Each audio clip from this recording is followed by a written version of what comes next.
오늘은 교회의 네 번째 시간, 교회란 무엇인가? 우리 교회론 네 번째 시간, 부르심에 합당한 삶이란 제목으로 함께 하나님 말씀 듣도록 하겠습니다. 러시아의 대문호 톨스토이가 쓴 책이 있죠. 사람은 무엇으로 사는가? 이 소설에 미하일이라는 사람이 등장합니다. 날개 잃은 천사였는데 하나님께서 벌을 주셔서 땅에 거하게 되었습니다. 그러면서 하나님께서 그에게 너가 그 땅에 살아가면서 세 가지를 배워야 한다라고 말씀합니다. 첫째, 사람의 마음에는 무엇이 있는가? 둘째, 사람에게 허락되지 않는 것은 무엇인가? 셋째, 사람은 무엇으로 사는가? 미하일은 가난한 구두 수송공인 시몬의 집에서 지내며 그 답을 찾아갑니다. 처음에는 시몬의 아내에게서 그 답을 찾아요. 시몬의 아내는 처음 낯선 사람이 집에 들인 그 남편을 원망하면서 결국 그 사람에게 자신의 옷과 따뜻한 음식을 내어주며 그를 품습니다. 그 모습을 보며 미하일은 첫 번째 질문에 대한 답을 찾아요. 사람의 마음속에는 무엇이 있는가? 바로 사랑이 있다. 또 한 부자가 어느 날 찾아와 구두를 주문합니다. 몇 년 동안 오래 신을 수 있는 신발을 만들어 주십시오. 그러나 미하일은 그 신사 뒤에 서 있는 죽음의 악마를 보게 됩니다. 미하일은 그리고 그 저녁에 그 신사는 죽게 되죠. 미하일은 이 일을 통해서 두 번째 진리를 깨닫습니다. 사람에게 허락되지 않는 것이 무엇이냐? 바로 내일 무엇이 필요한지 진짜 알지 못한다, 인간은. 내일의 정작 나의 삶에 필요한 것이 무엇인지 그 미래를 알지 못한다는 것. 그것이 인간이라는 것이에요. 마지막으로 부모를 잃은 쌍둥이 아이를 자신의 자녀처럼 사랑으로 키우는 여인을 보며 세 번째 진리를 깨닫습니다. 사람은 무엇으로 사는가? 사람은 자신의 계획과 염려로 사는 것이 아니라 사랑으로 살아간다. 여러분 전혀 감흥이 없으신 것 같아요. 이 소설은 참 짧은 소설이지만 사람이 무엇으로 사는가에 대한 깊은 생각을 하게 되는 것 같아요. 나는 과연 무엇으로 살아가는 것 같나? 전혀 이 소설과는 상관없는 삶을 살아가는 것 같은데 라는 생각도 드시죠. 이 소설에 대해서 유튜브에서 서울대 남인혜 교수가 이런 질문을 마지막에 이렇게 던지더라고요. 소설의 결론은 하나님의 사랑으로 살아가야 한다라는 이야기가 아니어도 됩니다. 되려 자신 스스로를 바라보며 나는 어떤 사람인가? 나는 무엇으로 나의 삶을 살고 있는가? 나는 어떻게 인생을 살아가고 있는가를 되돌아보는 시간이 되는 것이 더 중요합니다. 우리는 사실 말씀을 듣고 어떤 인사이트를 얻는 이야기를 들을 때 늘 쉽게 결론에 도달하려고 하죠. 하나님은 사랑이시구나. 저는 이 남인혜 교수의 이분이 크리스찬인지 아닌지 모르겠지만 이 질문이 참 마음에 와닿았어요. 정말 이 질문 앞에 한 번은 우리가 정직하게 서보는 시간을 가져야 하지 않는가? 신앙인이든 비신앙인이든. 나는 정말 무엇으로 인생을 살아가고 있는가?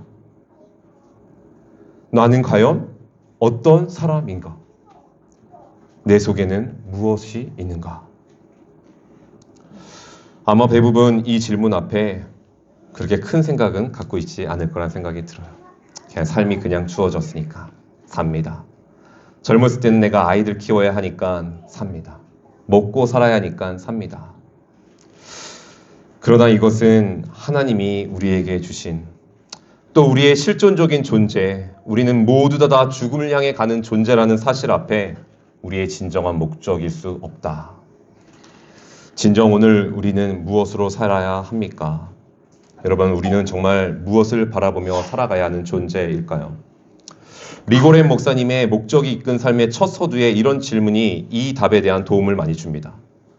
삶의 목적이란 우리 개인의 성취감, 마음의 평안과 행복감 이상의 것이며 가족과 직업, 그리고 우리의 가장 큰 꿈과 야망보다도 훨씬 더 큰 것이다. 우리가 이 땅에 살고 있는 이유를 알고 싶다면 모든 생각은 하나님으로부터 시작되어야 한다. 왜냐하면 우리는 그분의 목적에 의해서 그분의 목적을 위하여 창조되었기 때문이다. 우리가 무엇을 위해 살아가는지 알고 싶다면 누구로부터 돌아가야 된다고요? 하나님으로부터 시작되어야 된다. 라고 말씀하고 있는 것이죠. 오늘 성경은 이 하나님의 목적과 마음을, 우리를 향한 뜻이 무엇인지를, 그것에 대해서 어떤 단어를 사용하고 있느냐? 바로 부르심이라는 단어를 사용하고 있다는 것이에요. 우리 각자를 부르시고 교회로 부르신 하나님의 그 부르심이 우리에게 각자의 삶에 다 있고, 우리는 그 목적을 알 때 우리는 무엇으로 사는 존재인지, 어떻게 살아야 하는지 알게 되는 삶이다라는 것이죠. 오늘 1절의 말씀 한번 읽어보도록 하겠습니다. 시작!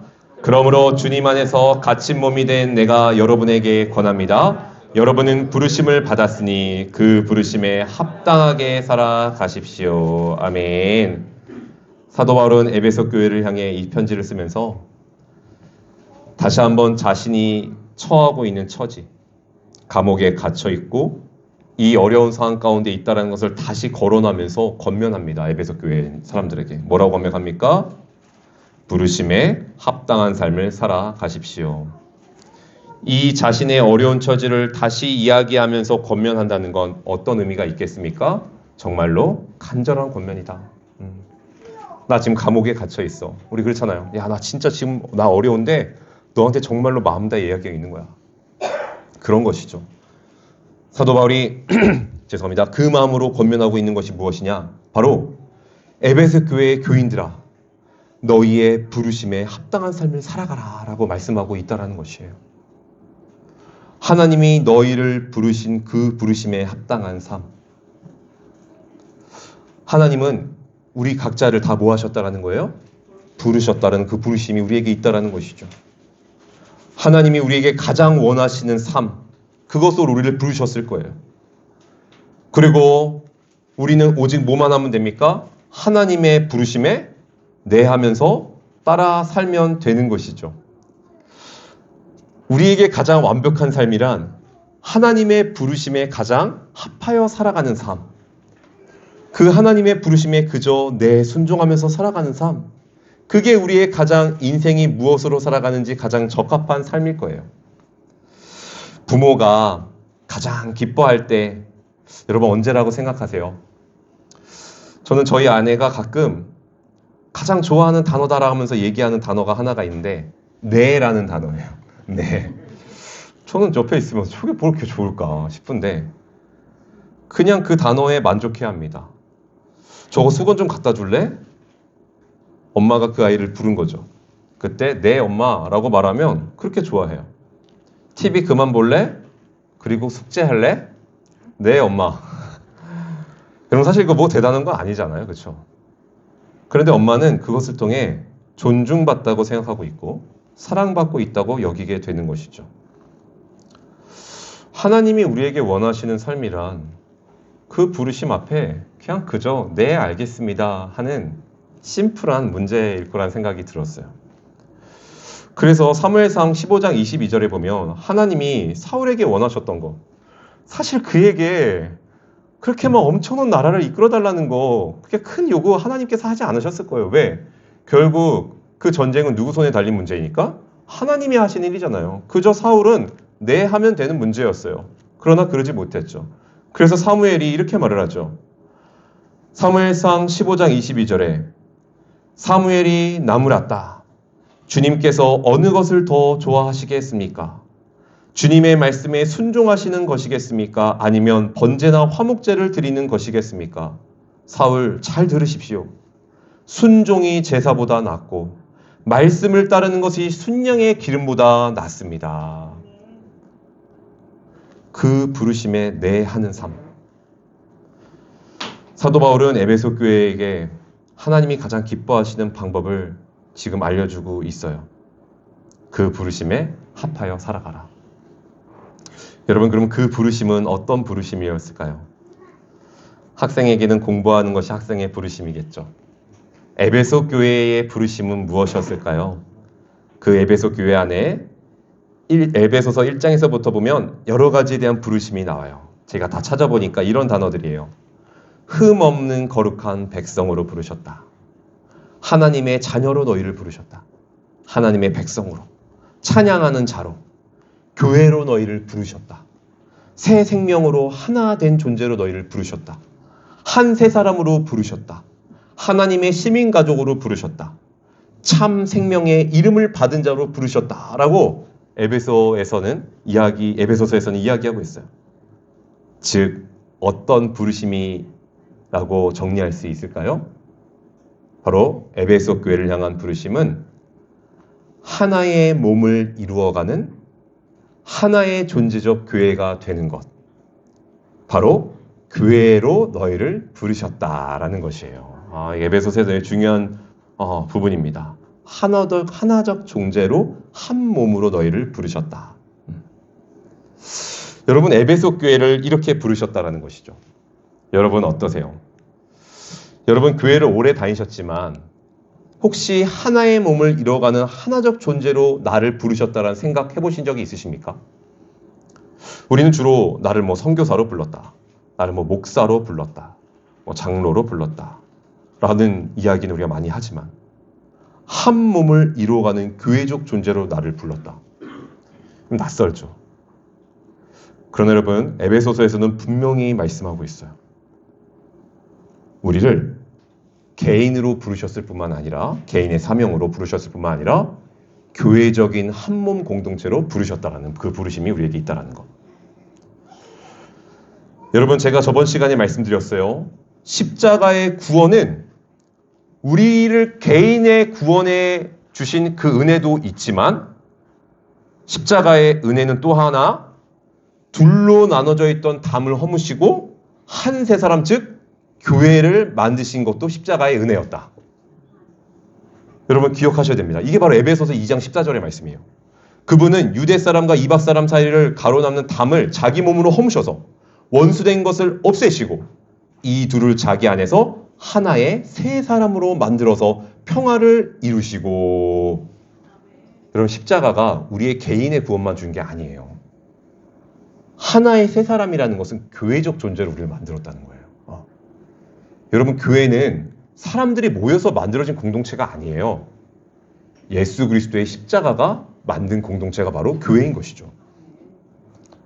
그리고 여러분, 이 오늘 1절에 이 부르심에 해당하는 원어가 에클레테데라는 단어인데 이 어근이요, 교회를 뜻하는 에클레시아라는 의미가 있어요. 그러니까 우리의 부르심이 교회로 부르심이 있다는 거예요. 그래서 주석에 보면 이렇게 말을 해요. 부르심이란 우주적 통일을 위한 하나님의 목적의 일부로서 교회라는 한 몸으로 부르심을 받은 것을 의미합니다. 여러분, 제가 강조하는 신학적 논리가 아니에요. 하나님은 우리를 교회라는 한 몸으로 부르셨다라는 것. 이 교회로서의 부르심, 이 한 몸으로 이루어가는 이 부르심이 목사에게만 있는 것이 아니라 에베소 교회의 모든 교인들에게 있다라는 것이죠. 우리는 이 사실을 정말로 분명하게 기억해야 돼요. 교회를 등록하고 교회를 오고 교회 예배들을 올 때에 이 교회적 부르심이 우리에게 있어야 돼요. 이것을 망각하는 순간 교회는요, 그저 자신의 영적인 기름을 채워주는 주유소 이상일 수가 없어요. 교회는 하나님의 십자가로 만들어진 공동체예요. 하나님은 우리에게 이 공동체를 세워나가시는 부르심을 다 모두에게 주셨다라는 것이에요. 그건 목사에게만 있는 것이 아니라, 장로에게만 있는 것이 아니라, 권사에게만 있는 것이 아니라 하나님이 구원하신 모든 지체에게, 십자가의 구원이 있는 자에게 주어지신 부르심이라는 것이죠. 그리고 그 부르심에 합당한 삶을 살기 위해서 사도 바울은 다른 어떤 것이 아니라 헌금을 많이 내라, 교회 어떻게 헌신을 하라, 이런 것이 아니라 2절에 이렇게 말을 합니다. 다 같이 읽어봅시다. 시작. 겸손함과 온유함으로 깍듯이 대하십시오. 오래 참음으로써 사랑으로 서로 용납하십시오. 아멘. 사도 바울은 교회적 부르심에 합당한 삶에 대해서 4가지 성품으로 권면을 해요. 겸손하십시오. 온유하십시오. 교회 안에서. 오래 참으시고 사랑으로 서로 용납하십시오. 저는 처음 이 말씀 묵상하는데 뭐야 이거 별거 아니네. 이런 생각이 저에게 마음에 문득 들었어요. 그런데 인생을 살아갈수록 아닌 것을 알게 되죠. 이 4가지 하나도 지키기 사실 너무 어려운 것 같아요. 여러분, 겸손함이란 무엇입니까? 남들보다 나를 낮게 여기는 거죠. 제가 국어사전에 보니까 남을 존중하고 자기를 내세우지 않는 태도. 이게 겸손이더라고요. 그러나 성경에서 말하는 겸손함이란 단순한 낮아짐이 아니에요. 바로 하나님 앞에서 나를 낮춘다라는 의미를 갖고 있어요. 우리의 겸손은 저 사람이 높기 때문에 내가 낮아지는 게 아니에요. 우리의 겸손은 저 사람이 힘이 갖고 있으니까 낮아지는 게 우리의 겸손이 아니에요. 교회적 존재의 부르심의 겸손함이란 내가 하나님 서 있기에 저 사람 앞에서 내가 낮아져야지. 저 사람이 하나님이 사랑하시는 분이시기에 내가 저분 앞에서 낮아져야지. 이게 바로 교회적 겸손의 자세를 갖는 것이에요. 그러기에 교회 안에는요, 또 반대로 누군가 내 앞에서 겸손한 자세를 취할 때 그 앞에서 의시될 것 없는 것 또한 저 사람이 내가 높아서 겸손한 것이 아니라 뭐예요? 저분이 하나님을 깊이 사랑하기 때문에 나한테 겸손하게 대하시는구나 하는 것을 우리는 알아야 돼요. 그러나 교회에서 보면 간혹가다 막 고개 숙이고 막 장로님들이 막 오셨냐고 하면 당연한 거죠. 내가 막 높은 사람이야. 이러면서 오해하시는 분들이 있어요. 아니요. 여러분, 교회도 보면요, 다 세상에 보면 다 높은 권위에 계신 분들 많이 있어요. 그러나 그런 분들이 나가서 주차 봉사하시고 다 작은 곳에서 섬기시는 것이죠. 왜? 하나님 앞에서 겸손한 자가 되려고. 교회적 부르심이 있기에 그 일을 감당하는 것이에요. 또 2번째로 겸손과 함께 너무나 잘 어울리는 뭐에 대해서 이야기합니까? 온유에 대해서 이야기해요. 우리는 또 온유 또한 이렇게 생각하죠. 부드럽고 순한 성격. 그래서 때론 사람들이 무시하고 얕잡아 봅니다. 그러나 성경에서 말하는 온유함이란 절제할 수 있는 부드러움의 강함을 의미해요. 저는 이게 참 멋있다고 생각했어요. 성경에서 말하는 온유함이란 강할 수 있는데 절제하는 사람. 막 내뱉을 수 있는데 참는 사람. 그게 성경에서 말하는 온유함이에요. 부정한 것에 소리치고 따질 수 있지만 그 순간 절제하는 것. 저는 이 말씀 묵상하면서 참 나는 연약하다라는 생각이 들었어요. 저는 이 신학생활 하면서 참 신학생이고 참 이전에 부교육자로 있었을 때 제가 잘하는 것 중에 하나가 목사님이 잘못하신 것에 대해서 발언을 많이 하는 거였어요. 왜냐하면 그 교회에 어떤 많은 모습들이 있을 텐데 저희가 있는 교회들은 대부분 다 성도님들이 너무나 다 양 같은 분들이셨어요. 누군가는 이 얘기를 해야 될 것 같고 그렇게 하는 게 저의 의로움이라고 생각했어요. 그래서 목사님 이렇게 생각하시는 거 아닙니다. 이건 이렇게 잘못됐고 이게 잘못됐습니다. 그리고 제 동기들도 보면 이 젊은 신학생 때 교회 한국교회를 향해서 막 비난하고 이거는 교회도 아니다. 어떻게 교단이 이렇게 막 나눠지고 내가 목사 되면 무슨 교단을 다 합쳐버릴 것이다. 이런 얘기들 막 해요. 객기 부리는 거죠. 젊은 신학생 때 이제 막 필 꽂혀가지고 이제 공부했겠다, 막 이제 그쵸. 이런 게 있잖아요, 우리에게 다 사회생활에서도 그쵸. 근데 제가 이전에 지금은 이제 하나님 품으로 가신 장로님을 보면서 참 제가 어리석다는 걸 많이 깨달았어요. 이전 교회 장로님은 참 보면 어떤 문제가 늘 터졌을 때 화가 날 법도 하고 그 교회의 수석 장로로서 자기가 가장 큰 피해를 입을 수 있다고 생각하는데 늘 그 화를 자신이 다 맞으시더라고요. 그리고 중요한 것은 그 화를 맞았을 때 분노하지 않으셨어요. 그리고 참으셨어요. 그리고 그 일을 넘겨가셨어요. 그래서 때로는 제가 봤을 때 장로님 저렇게 모르실까? 그런 마음이 들겠죠. 어쩜 저렇게 어리석으실까라는 생각이 들어요. 아니 교회에 문제가 있으면 당신이 제일 앞장서가지고 이 일을 해결하려고 애쓰고 화를 내시고 막 자를 거 자르고 해야 되는 거 아닌가? 근데 되려 타일리시고 자신도 힘드시면서 이겨내려고 안아주시고 그때 저는 참 미련하다 이런 마음이 들었어요. 그러나 시간이 지나고 보니까요. 그 온유함이 교회를 든든히 세워가더라고요. 제 날카롭고 논리적이고 비판적인 저의 시선은 되려 교회를 뭐 할까요? 갈라놓는 것이 있더라고요. 분명 잘못된 것에서 있어서는 우리가 분명한 비판을 해야 되는 게 맞아요. 그렇죠? 근데 제가 어느 생각까지 가게 되었냐면 사도 바울이 교회의 몸된 존재를 우리에게 뭐라고 말합니까? 우리 각자가 다 지체라고 이야기를 하잖아요. 교회의 몸된 존재라고. 여러분 우리에게 몸에 멍이 들었어요. 내 팔에. 이 멍 들었으니까 나 아프게 하고 필요 없다라고. 열받아. 팍 잘라버려 그냥. 왜 우리가 몸된 지체에서 온유함이 중요하냐면요. 이것 때문인 거예요.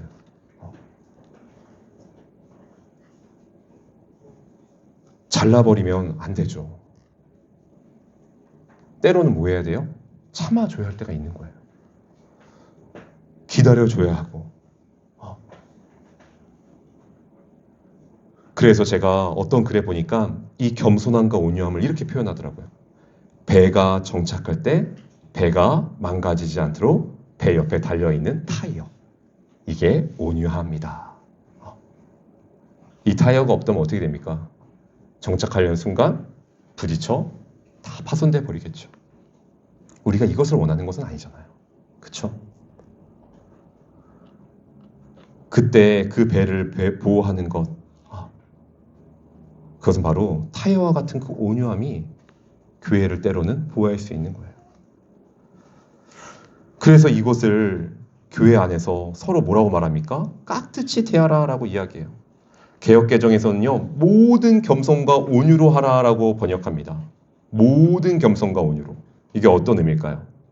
즉, 이 겸손과 온유함을 행하는 데 있어서 대상과 환경을 구별하지 말라는 것이에요. 교회 안에서 높은 사람 만났을 때는 겸손하고 저 낮은 사람 만났을 때는 막 함부로 대하고 교회에 득이 되는 사람한테는 목사가 막 부신거리고 교회에 득이 되지 않는 사람한테는 막 함부로 혼을 내고 내가 지금 기분 안 좋다고 교회에서 함부로 행동하고 내가 집에 있다고 내가 함부로 막 화를 내고 그래서는 안 된다는 거예요. 늘 한결같이 모든 겸손과 온유를 행하는 것 그 삶을 유지하라는 것이죠. 또한 무엇을 이야기하고 있습니까? 오래 참음으로써 서로 사랑으로 서로 용납하십시오라고도 말씀해요. 여러분 우리는 오래 참는다는 것 참 이것처럼 어려운 것이 없죠. 하나님은 우리를 사랑하신다는 표현 중에 하나로 인내라는 단어를 사용하세요. 하나님께서 우리를 인내하신다. 여러분 알고 계세요? 하나님이 여러분 보시면서 인내하고 계세요. 네, 저를 보면서도 인내하고 계시겠죠. 여러분들 인내한다는 것은 다시 돌려보면요.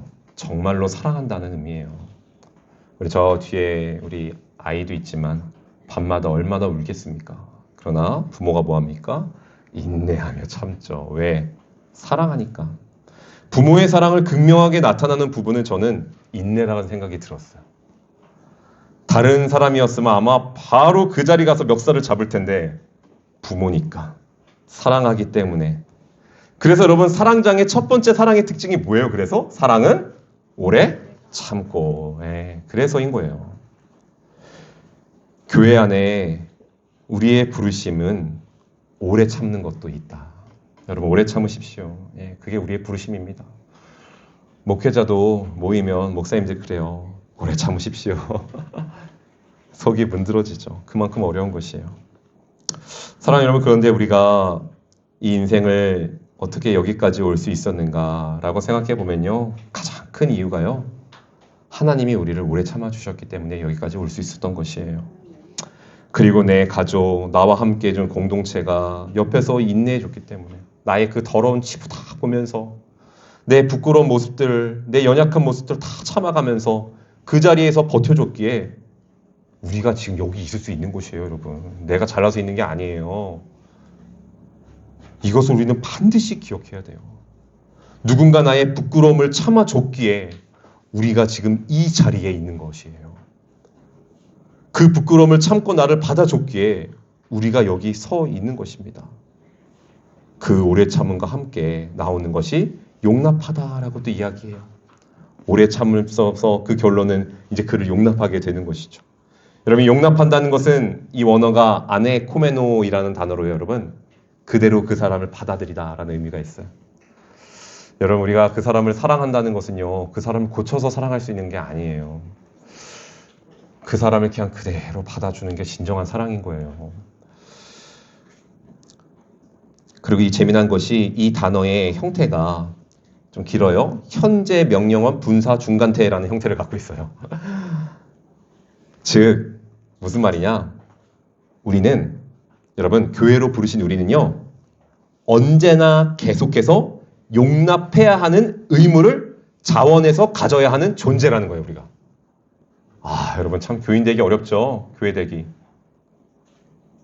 우리는 그 사람이 마음에 들어서 그냥 때가 돼서 받아주는 것이 아니라 우리는 우리 스스로 우리의 의무를 자원해서 언제나 누군가나 미안하다고 나온다면 용납해야 되는 존재라는 것이에요. 그게 우리의 존재적 모습이라는 것입니다. 이렇게 겸손과 온유함, 오래 참음과 용납. 처음에는 참 만만하다 생각했는데 여러분, 너무나 어려운 것들이죠. 그러나 이 겸손과 온유함과 오래 참으로 용납해야 되는 이유가 분명하게 3절에서 이렇게 말씀하고 있습니다. 우리 다 같이 읽어봅시다. 시작. 성령이 여러분을 평화의 띠로 묶어서 하나 되게 해주신 것을 힘써 지키십시오. 아멘. 사랑하는 성도분들, 우리가 교회를 볼 때 늘 기억해야 될 것이 있어요. 아까도 말씀드렸지만 우리가 모여서 만들어진 공동체가 아니에요. 성령 하나님이 한 몸 공동체로 만들어 주신 것, 그것이 바로 교회예요. 성령 하나님이 평화의 띠로 우리를 하나 되게 묶어 놓으신 것, 그러기에 우리는 뭐 해야 되는 거예요? 힘써 지켜야 하는 거예요. 여러분, 우리의 믿음만 지키려고 애쓰지 마세요. 십자가로 세워진 교회 또한, 교회라는 단순히 건물만 이야기하는 것이 아닙니다. 교회라는 존재는 우리 교회적 공동체를 지키는 것, 이건 바로 왜? 성령 하나님이 묶어 주신 것이기 때문에. 여러분, 우리는 전쟁 속에서도 세상에 많은 유물과 위대한 사람들이 만들어 놓은 것을 지키려고 온 세계가 애를 써요. 그렇죠? 그래서 전쟁할 때 포를 쏘더라도 그쪽에는 안 쏘려고 애를 쓰잖아요. 그런데 여러분, 교회는 누가 만든 작품입니까? 하나님이 핏값으로 만든 공동체예요, 교회는. 그러기에 사도 바울은 뭐라고 말하는 거예요? 힘써 지키십시오, 여러분. 이 교회를 말씀하고 있는 거예요. 여러분, 원어적 해석으로는요, 더 적극적으로 말을 해요. 노력을 아끼지 말고 열심을 다하여서 적극적으로 교회를 지키십시오. 그래서 신학자 마르쿠스 마르트는요, 이렇게 이 단어에 대해서 이렇게 설명합니다. 이 헬라어 동사에 담긴 긴박성을 정확하게 옮기는 것은 거의 불가능하다. 이 동사는 서두름과 열정뿐만 아니라 의지, 감정, 이성, 육체적 힘과 모든 마음가짐을 포함하는 전인적인 모든 노력을 의미한다. 헬라어 본문에서 발견되는 이 분사의 명령적 어조는 수동적인 태도, 정숙적인 방관적인 자세 또는 부지런하지만 신중하게 여유를 보이는 태도를 배격한다. 당신이 주도권을 잡아야 한다. 지금 당장 시작하라. 바로 당신이 해야 할 일이다. 마르쿠스 마르트라는 신학자는요, 교회를 지키고 애써야 하는 이 열정이 뭐 때 되면 되겠지, 부지런하지만 신중한 여유를 보이는 태도를 배격한다는 거예요. 교회는 그렇게 해서 지켜지는 게 아니라는 거예요. 긴박성을 가지고 이렇게 안 하다가는 교회 정말로 무너지겠구나, 그런 마음을 가지고 이 긴박성을 가지면 교회를 지켜야 된다는 거예요. 내가 오늘도 말 한마디 하는 것, 내가 오늘 행동 하나 하는 것, 교회를 무너뜨릴 수 있겠구나, 그런 긴박성을 가지라는 거예요.